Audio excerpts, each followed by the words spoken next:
Tomato കെച്ചപ്പിൻ്റെ ചില്ലുകുപ്പിയിൽ നിന്ന് ketchup പുറത്തെടുക്കുന്നത് ചില്ലറ പണിയൊന്നുമല്ല. Plastic ബോട്ടിലാണെങ്കിൽ ഞെക്കിയും പിഴിഞ്ഞുമൊക്കെ എങ്ങനെയെങ്കിലും സംഗതി പുറത്തെടുക്കാം. എന്നാൽ ചില്ലുകുപ്പിയാകുമ്പോൾ അതിൻ്റെ പുറകിൽ തട്ടിയും കുലുക്കിയും സ്പൂണിട്ട് നോക്കിയുമൊക്കെ ഒത്തിരി പാടുപെടും. ഇത് കണ്ട ഹെയിൻസ് ടൊമാറ്റോ കെച്ചപ്പ് ഒരു പണിയൊപ്പിച്ചു. ബോട്ടിലിൻ്റെ ഷേപ്പ് മാറ്റാനും വാവട്ടം കൂട്ടാനും ഒന്നും അവർ പോയില്ല. പകരം കുപ്പിയിൽ ഒട്ടിക്കുന്ന സ്റ്റിക്കർ നേരെ ഒട്ടിക്കുന്നതിന് പകരം ഒരു പ്രത്യേക രീതിയിൽ ചെരിച്ചൊട്ടിച്ചു വെച്ചു.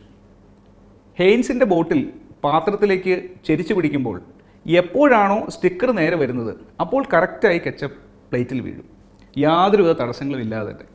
ഏകദേശം 30 ഡിഗ്രി ചെരിച്ചു പിടിക്കുമ്പോഴാണ് കെച്ചപ്പ് കൃത്യമായി വരുന്നതെന്ന് ശാസ്ത്രീയമായി കണ്ടുപിടിച്ചതനുസരിച്ച് ലേബൽ ചെരിച്ചൊട്ടിക്കാനുള്ള ഐഡിയ ഹെയിൻസിന് കൊടുത്തത് കാനഡയിലെ റീത്തിങ് എന്ന ഏജൻസിയാണ്.